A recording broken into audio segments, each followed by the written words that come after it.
사도행전 20장 1절부터 6절까지입니다.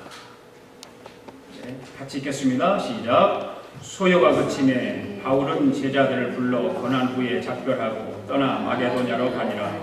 그 지방으로 다녀가며 여러 말로 제자들에게 권하고 헬라에 이르러 거기 석 달 동안 있다가 배 타고 수리아로 가고자 할 그때에 유대인들이 자기를 해하려고 공모함으로 마게도냐를 거쳐 들어가기로 작정하니 아시아까지 함께 가는 자는 베리아 사람 브로와 아들 소바더와 데살로니가 사람 아리스다고와 세군도와 데벳 사람 가이오와 및 디모데와 아시아 사람 두기오와 드로비모라. 그들은 먼저 가서 드로아에서 우리를 기다리다가 우리는 무교절 후에 빌립보에서 배로 떠나 닷새만에 드로아에 있는 그들에게 가서 이래를 머무니라. 아멘.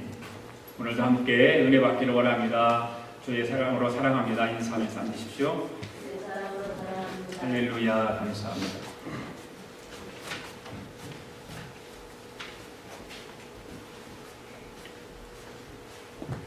저는 미국에 온 지 22년 됐습니다. 22년 됐는데 오면서 계속해서 목회를 하기 시작했는데 22년을 목회하면서 많은 목사님들을 만나고 교제하면서 이야기를 나눠보면 교회가 크든 작든 목회하는 목사님들이 힘들고 어렵다라고 말들을 합니다. 그런 대화를 주고받으면서 생각하기를 그것은 당연한 일이 아닌가 그런 생각을 해봅니다. 이 지역에서 오래 목회를 하다 보니까 목회가 어렵고 힘들어서 그 목회 사역을 내려놓는 목회자들도 많이 보게 됩니다. 왜냐하면 목회는 주님의 일이기 때문에 힘들고 어렵기 때문에 그 사역을 하지 못하고 내려놓는 목회자들을 보게 됩니다. 세상 일과 사람 일도 마음과 뜻대로 되지 않아서 참 어려운데 하물며 이 목회 사역에 있어서는 주님의 일이기 때문에 더욱더 힘들고 어려운 일이라고 생각을 합니다. 그렇게 많은 목회자들이 힘들고 어렵게 생각하는 목회를 저는 하나님의 도우심으로 22년 동안 사역을 감당하게 해주시고 여기까지 오게 하신 하나님께 감사가 저절로 나옵니다. 주님의 일은 주님이 도와주셔야만 감당할 수 있다는 것을 이 사도행전을 강해하면서 더욱 깊은 것을 깨닫게 됩니다. 여러분들도 주님의 도우심으로 인해서 주님께서 맡겨주신 사명을 잘 감당하실 수 있기를 바랍니다. 오늘 본문의 말씀은 바울이 3차 복음 전파를 위해서 순회하는 중에 에베소에서 복음 전파 사역을 마치고 마게도냐와 고린도와 빌립보를 거쳐서 드로아에 도착하는 그 내용의 말씀입니다.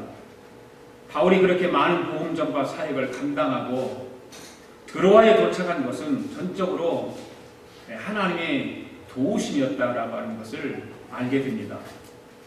그래서 오늘도 증인들의 이야기 64번째 바울이 드로아에서 도착하기 전까지 어떤 일이 있었는가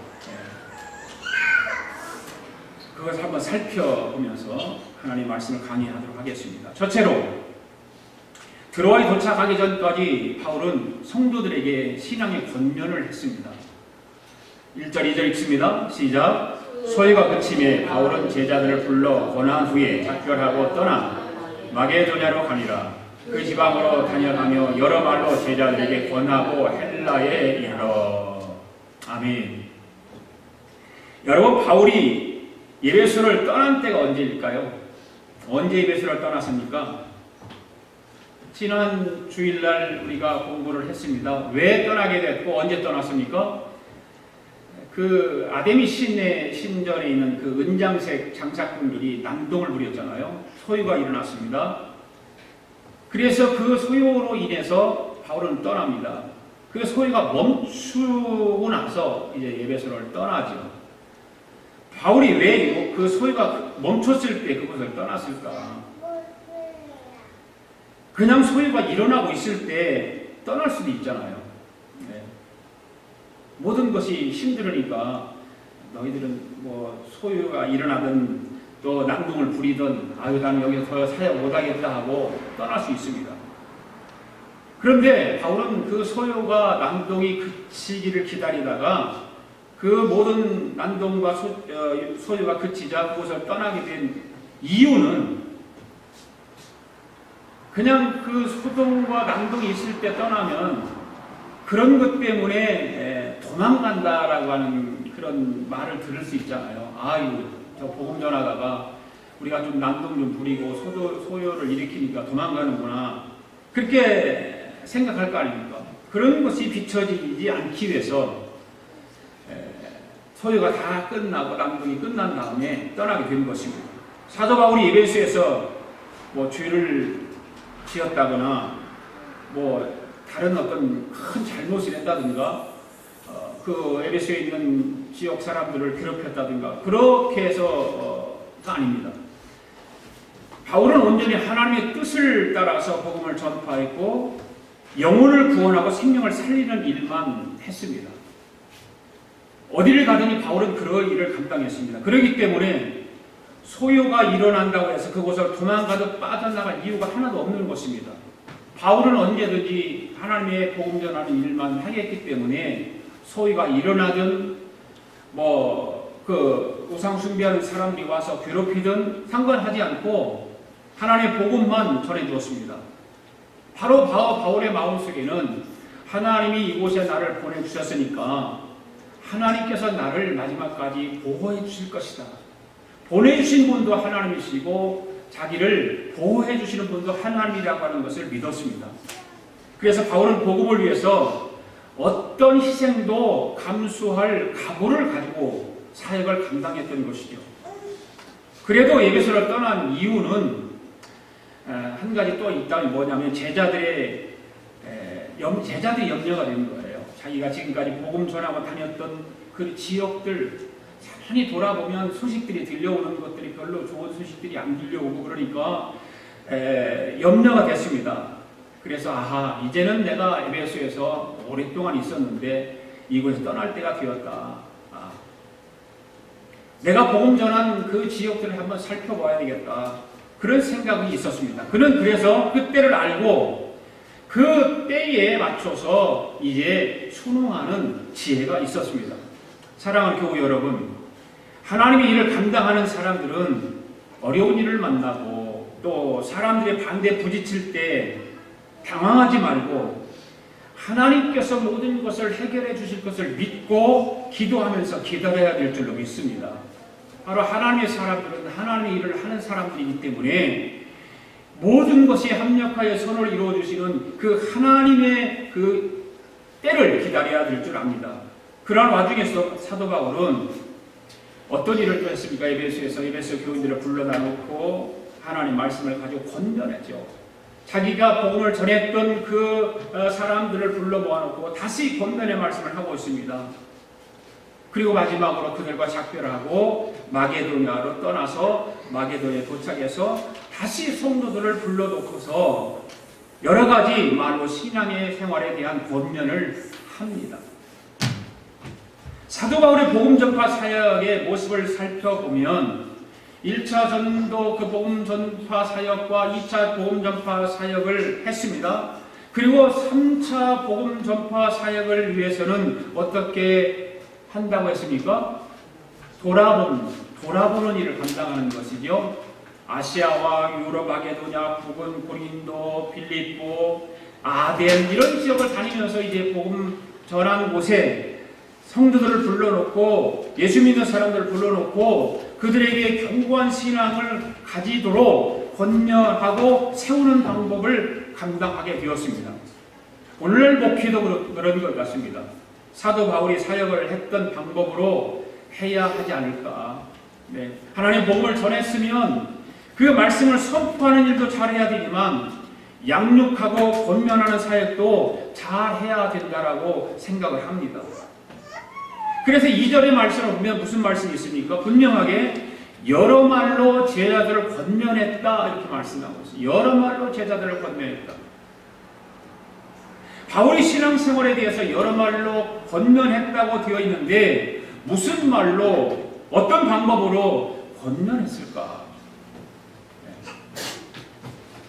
저는 생각을 해보았습니다. 그런데 말씀을 잘 살펴보면 무슨 말로 권면했는지 알 수 있습니다. 당시에 우상 숭배자들이 이단들이 지역마다 많았습니다. 그래서 예수를 믿고 신앙생활하기가 그리 쉽지가 않았습니다. 예수를 믿으면 불이익도 받았습니다. 예수를 믿는다고 핍박을 많이 받았습니다. 예수를 믿고 자유롭게 신앙생활할 수가 없었습니다. 자기 예수 믿는 사람들 대적하는 사람도 많았습니다. 실질적으로 먹고 살아가는데도 어려움이 있었습니다. 불이익을 당하는 것이죠. 참으로 신앙생활을 하는데 마음을 정하지 못하게 하는 일들이 너무나 많았던 것입니다. 그래서 사도 바울은 그 사람들에게 신앙생활 하는 데 있어서 절대로 요동해서는 안 된다. 마음이 흔들려서는 안 된다. 너희들이 예수 그리스도를 구세주로 영접하고 신앙생활 하는데 그 사람들로 하여금 실질적으로 불이익을 당하고 핍박을 받고 어려운 일들을 당하지만 흔들리지 말아야 된다. 요동치면 안 된다. 그런 경면을 하게 된 것입니다. 오늘날 여러분들이 신앙생활 하는데 사이비들이 여러분들이 유혹합니까? 이단들이 여러분들의 신앙을 흔들고 있습니까? 예수 믿는다고 불이익을 당하고 있습니까? 대적하고 경제적인 제재가 실제로 여러분의 삶에 있습니까? 지금 시대는 그러한 우리가 살고 있는 이 실리콘밸리 쌍호세 지역에 있는 우리들만 보면 그러한 것들이 저와 여러분들의 신앙생활을 방해하고 하는 것이 아니라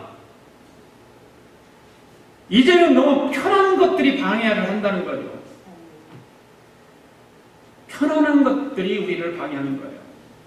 너무나 편리한 것들이 우리들의 신앙생활의 방해 요소가 되지는 않느냐고 말해요. 초대교회에 사도 바울이 복음을 전할 당시에는 많은 외부적인 환경들이 예수 믿는 사람들을 핍박하고 정말 힘들게 만들었고 살아가는데도 어렵게 만들었던 일들이 있었지만 지금은 그런 것들이 아니지 않느냐고 말해요. 우리가 살아가는 주위의 환경들을 살펴보면 어렵고 힘들고 어려워서 상황이 힘들어서 신앙생활을 잘못하는 것이 아니라 너무 환경이 좋아서 신앙생활을 바르게 하지 못할 때가 너무나 많다는 것을 여러분들도 그것을 깊이 이렇게 생각해보면 아 그렇구나라고 동의를 할 것입니다. 혹시라도 여러분들이 신앙생활 하는데 힘들고 어려움이 있다면 십자가 튼튼히 붙잡고 나가시기를 바랍니다. 십자가 붙들고 복음 붙들고 나가면 하나님께서 힘과 능력을 베풀어 주시는 것입니다. 그 다음에 바울이 무슨 권면을 했냐면 믿음이 어린아이 수준에 머물러 있지 말고 그리스도의 장성한 분량에 이르기까지 자라라고 권면하고 있는 거예요. 여러분 신앙이 성숙하지 못하면 미혹당하기가 쉽죠. 그래서 신앙은 성숙해야 돼요. 자라야 되는 것입니다. 저 신앙이 자라지 못하면 미혹당하기가 쉬워요. 유혹당하기가 쉬워요. 조금만 어떤 힘을 가해서 압박을 해오면 그냥 뒤로 물러나버려요.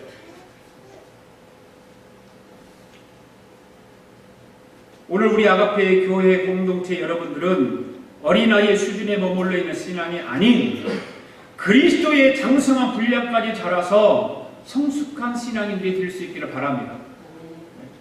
그래야 여러분의 신앙이 견고해지고 굳건하게 서가는 것입니다. 기왕이 신앙생활 하는데 견고해져야 되지 않겠습니까? 굳건한 믿음의 바탕 위에서 세워져야 되지 않겠습니까? 오늘 저와 여러분 그런 신앙인들이 될 수 있기를 바랍니다. 두 번째로 바울과 바울 일행이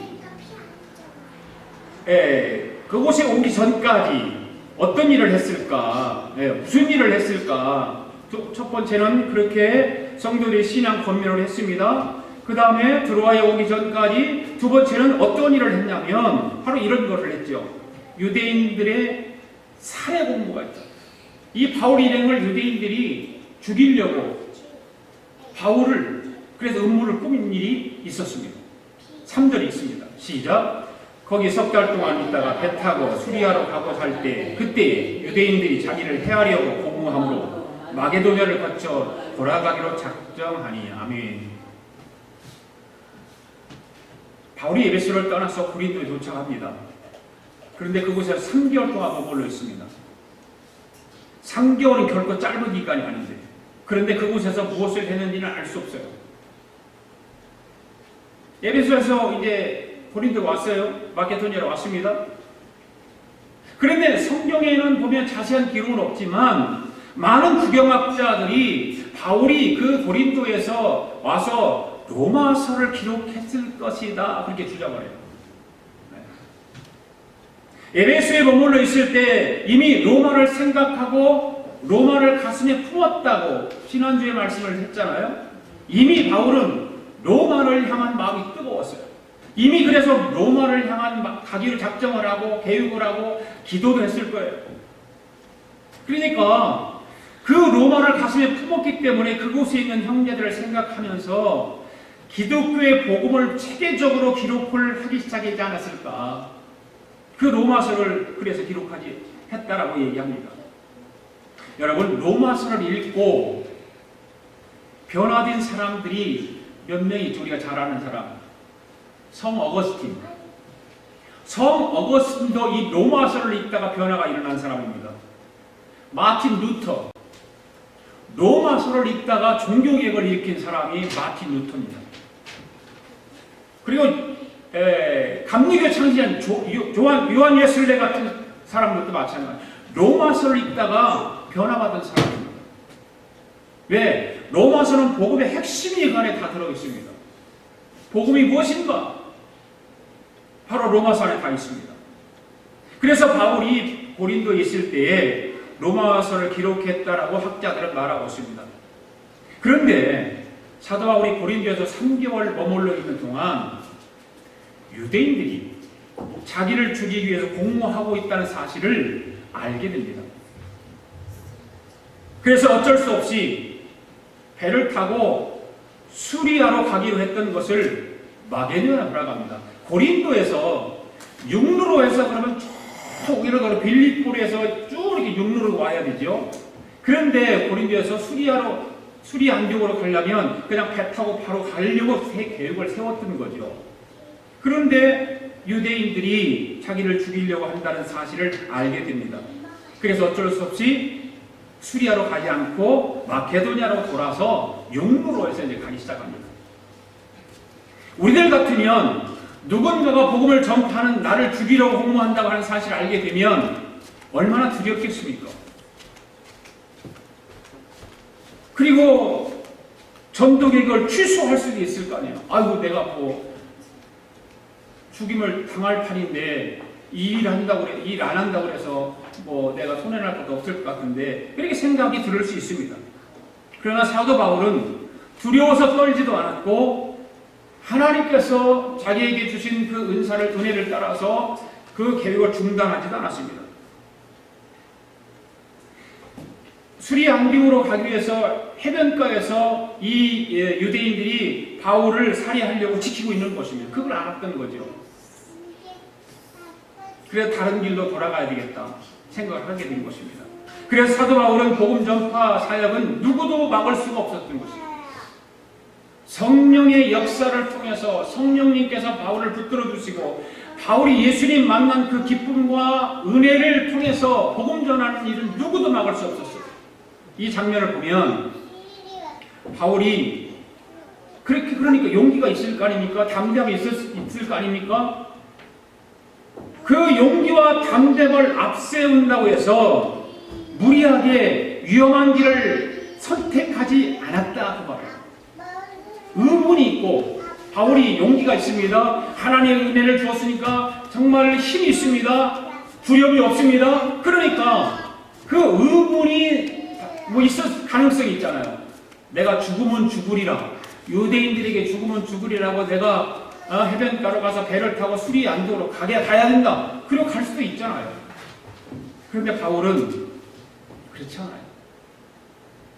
여러분, 살면서 무조건 하고 못 먹어도 구하는 것이 용기일까요? 어떤 경우에는 무조건 못 먹어도 구하는 것이 용기이기도 하지만 어떤 경우에는 한 발 뒤로 물러서는 것이 용기일 때도 있다 그 말이에요. 그것이 비굴하고 그것이 나약하고 힘이 없고 그런 것이 아니라 한 발 뒤로 물러서는 것, 그것이 용기일 때가 있어요. 때로는 물러설 줄도 알고 때로는 피할 줄도 알아야 된다 그 말입니다. 마가복음 3장 1절 6절에 보면 안식일에 예수님이 회당에서 손 마른 자를 고치실 때 바리새인들이 그 예수님이 하시는 일을 보지요.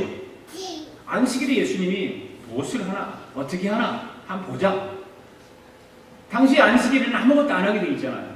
그래 예수님께서 무슨 일을 하나 보자는 거예요. 엿보고 있습니다. 그렇지만 예수님은 당당하게 그 손 마른 자를 회당에서 고쳐주셔요. 그 모습을 보고 바리새인들은 헤롯 당 사람들과 함께 예수님을 죽이려고 음모를 꾸밉니다.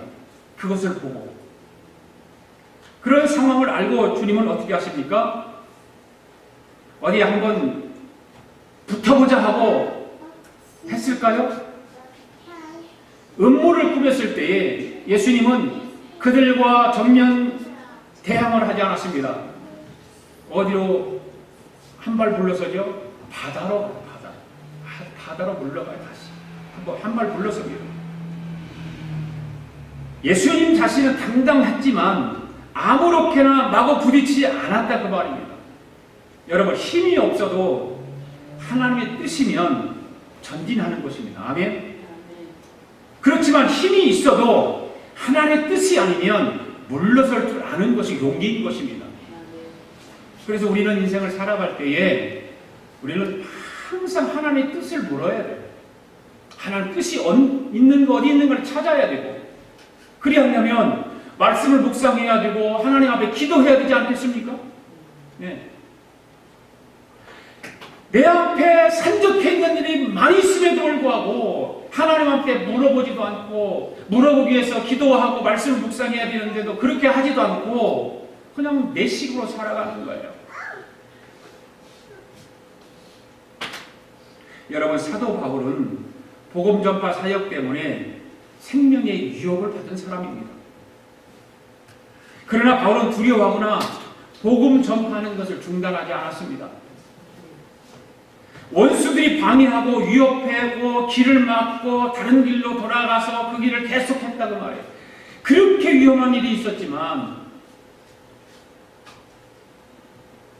계속해서 그 일을 했습니다. 그러니까 바울은 원래 배를 타고 수리아로 돌아가서 안디옥으로 가려고 했던 계획을 세웠던 것이죠. 그런데 바울이를 죽이려고 음모를 꾸미는 사람들 때문에 그 계획을 세웠던 모든 것을 바꾸어서 그가 왔던 마게도냐로 다시 돌아간 거예요. 그렇게 계획을 세운 거예요. 여러분, 신앙생활 중에 핍박을 받거나 대적을 당하는 것은 이상한 일이 아니다라는 걸 깨달아야 돼요. 여러분들 신앙생활하다 핍박 당해봤습니까? 이상한 일 당해봤습니까? 예수님도 핍박받으셨잖아요. 침례 요한도 핍박받았잖아요. 사도들도 핍박받았잖아요. 우리들의 믿음의 선배들 모두가 핍박받지 않았습니까? 그런데 오늘 우리가 핍박이 없기를 바란다고 하는 것은 그 신앙의 선배들을 이렇게 보면 너무 미안한 생각이 들지 않으세요? 이렇게 편하게 잘 살고 있는데 예수 믿는 것 때문에 복음 전하는 것 때문에 핍박 한 번도 받아보지 못하고 살아가는데 오늘 우리들도 핍박을 받을 수 있다는 사실을 믿으시기 바랍니다. 신앙생활을 적당하게 하면 핍박이 없습니다. 타협하고 신앙생활하면 핍박 절대 없습니다. 그러나 신앙생활을 바르게 하면 반드시 핍박이 오게 되어 있습니다. 그때 여러분 두려워하지 마십시오. 그리고 담대하게 나가 복음을 전파하는 복음의 증인들이 될 수 있기를 바랍니다. 세 번째로 바울이 드로아에 도착하기 전까지 어떤 일이 있었냐면 함께 가는 동역자들이 있었습니다. 함께 가는 동역자들. 4절 5절 말씀 읽습니다. 시작. 아시아까지 함께 가는 자는 베리아 사람 보로와 한번 읽어주세요. 그들이 먼저 가서 드로아에서 우리를 따르더라. 우리는 무교절 위에 빌립보에서 떠나 아세만의 드로아에 있는 그들에게 가서 이르기를 머무니라. 아멘. 베라 사람 보로의 아들 소바, 데살로니가 사람 아리스타고, 세곤도의 더베, 가이오와 및 디모데 아시아 사람, 여러 사람들, 이런 사람들이 7명의 사람들이 있습니다. 7명의 사람들이 바울과 함께 동역했다는 걸 알 수가 있어요. 3차 전도, 복음 전도 여행을 끝내고 각 지역으로 거둔 헌금을 가지고 아시아로 돌아갈 때 헌금을 맡은 교회 대표들이 7명이에요. 3차 전도행이 이제 마지막 끝날 때쯤 되면 알 수가 있어요. 그들은 베리아 사람 보로의 아들 소바더는 베리아 교회 헌금을 맡은 사람, 베리아 교회 헌금을 맡은 사람이에요. 소바더라고 하는 사람은. 그 다음에 아리스타고와 세군도는 데살로니가 교회 헌금을 맡은 사람이고요. 더베 출신인 가이오와 루스드라 출신인 디모데는 갈라디아 교회 헌금을 맡은 대표이고요. 그리고 두기고와 드로베모는 아시아 지역에 헌금을 맡은 사람들입니다. 이 7명의 대표가 드로아에서 바울과 누가를 기다리고 있어요. 먼저 가서 기다리고 있어요. 그리고 마게도니아 지역으로 육로로 올라가서 빌립보에 있던 바울 일행을 빌립보에서 배를 타고 다스 안에 드로아에 기다리던 7명의 헌금을 맡은 교회 대표자들과 만난 후에 그곳에서 7일 동안 머물러 있습니다. 드로아에서. 이 장면을 보면 사도 바울이 중간 리더를 잘 키웠다. 조직적인 어떤 시스템을 잘 만들었다. 탁월한 어떤 섬김의 리더십을 가졌다. 그런 것을 깨닫게 됩니다. 사도 바울은 실력 있는 사람입니다. 대단한 사람입니다. 능력도 있습니다. 그렇지만 그가 실력도 있고 능력도 있는 그가 혼자 힘으로 복음 전파 사역을 이루는 것이 아니라는 거죠. 물론 바울이 복음 전파 사역을 하는 데 있어서 하나님께서 함께 하시기 때문에 복음 전파 사역을 할 수 있었습니다. 그것이 첫 번째죠. 그 다음에 바울이 그렇게 복음 전파 사역을 1차, 2차, 3차 사역을 통해 살 수 있었던 것은 마음을 같이 하면서 했던, 행동했던, 동행했던, 돕는 동역자들이 있었다는 것입니다. 할렐루야. 복음 전파 사역에는 반드시 동역자가 필요하다는 거예요. 그래서 예수님께서 제자들을 복음 전파를 위해서 내보낼 때에 한 사람씩 내보냈나요? 둘씩 내보냈어요. 한 사람씩 내보내지 않았어요. 2명씩 내보냈어요. 둘씩 짝을 이어서 나가 복음 전파 사역을 하도록 한 것입니다.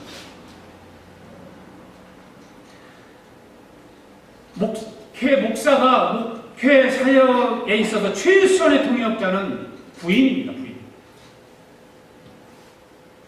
그리고 가족입니다. 부인이 동역하지 않으면 목사의 사역을 감당할 수 없습니다. 제 주위에도 부인이 나는 죽어도 목회 사역 못하니까 당신 목사가 되면 나는 당신하고 안 살아 그래서 목사가 안 된 사람도 있어요. 부인이 동역하지 않으면 할 수 없어요. 더 나아가서는 가족입니다. 가족 식구들이 동역하지 않으면 목회 사역을 할 수가 없습니다. 가족의 일원이 동역하지 않는다면 참으로 어려운 것입니다. 더 중요한 동역자가 있습니다. 바로 교회 안의 교우들입니다. 교회 안에서 교우들이 동역하지 않으면 그 교회는 성장하기 매우 힘이 듭니다. 동역자가 없이 주님의 일을 할 수 없는 것입니다. 그러한 면에서 볼 때 사도 바울의 복음 전파 사역은 참으로 행복한 사역자였다. 여러 가지 힘들고 어려운 일이 있었지만 그 힘들고 어려운 일이 있을 때마다 그 동역자들이 함께 했기 때문에 바울이 마지막까지 그 귀한 일을 감당할 수 있었던 것입니다.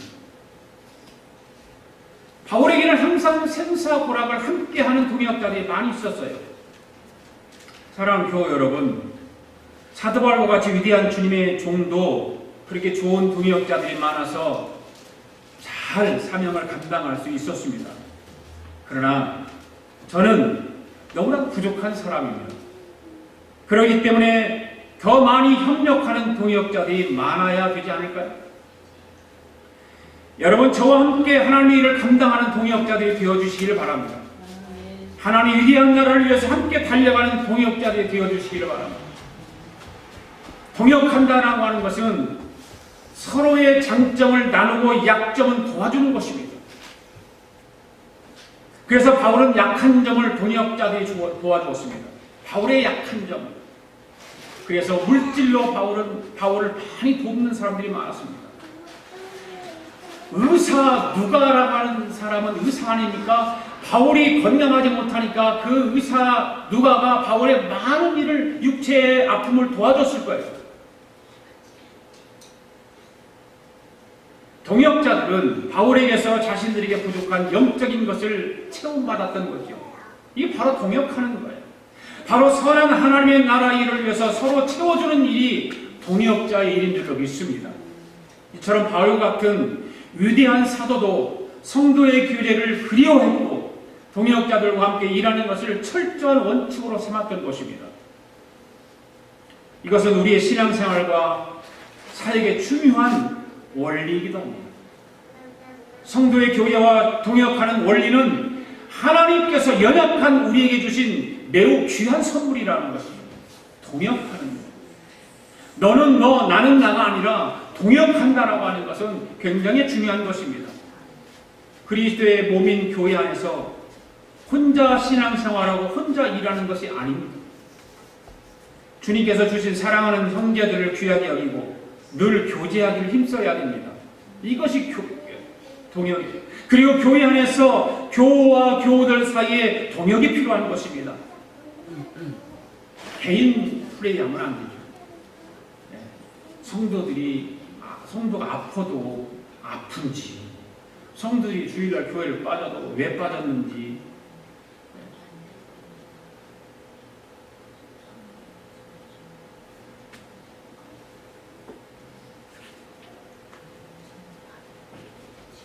개인적인 어떤 생각을 가지고 너는 너, 나는 나, 그러면 그렇게 신앙생활하면 바른 동역자가 되지 못한다는 사실이죠. 오직 주님만 바라보고 서로 돕고 서로 사랑하며 세워주는 동역자가 진정한 교회의 공동체의 모습이 아닐까요? 초대교회 성도들은 순수한 믿음과 주님을 사모하는 열심이 뜨거웠어요. 그 어떤 핍박도 어려움도 그들을 가로막을 수 없었습니다. 그들의 입에는 하나님의 임재가 충만했습니다. 그런 마음을 가지고 예배하면 예배가 성령 충만한 것입니다. 성령의 기름 부음이 있는 것입니다. 그들의 기도는 기적으로 응답받는 능력이 있었던 것입니다. 그리고 그들은 어려운 교회를 위해서 특별 헌금을 모아서 가지고 먼 길을 찾아가는 뜨거운 사랑과 하나 되는 모습이 있었습니다. 그래서 각 교회마다 헌금을 걷어서 바울이 예루살렘으로 갈 때에 전해주는 거예요. 다 모아가지고. 오늘 우리 아가페 교회가 이러한 모습으로 회복되고 변화되기를 바랍니다. 우리 아가페 교회 공동체는 우리가 서로 사랑하며 기쁨으로 동역하는 교회가 되기를 바랍니다. 연약하고 사람은 많지 않지만 우리 마음에 성령의 뜨거움이 있으면 이런 동역을 통해서 아름다운 공동체로 만들어갈 수 있는 것입니다. 그래서 위대한 하나님의 나라의 복음 전파자로 예수 그리스도의 증인으로 바로 서가는 우리 아가페 교회 교우들 될 수 있기를 주님의 이름으로 축복합니다.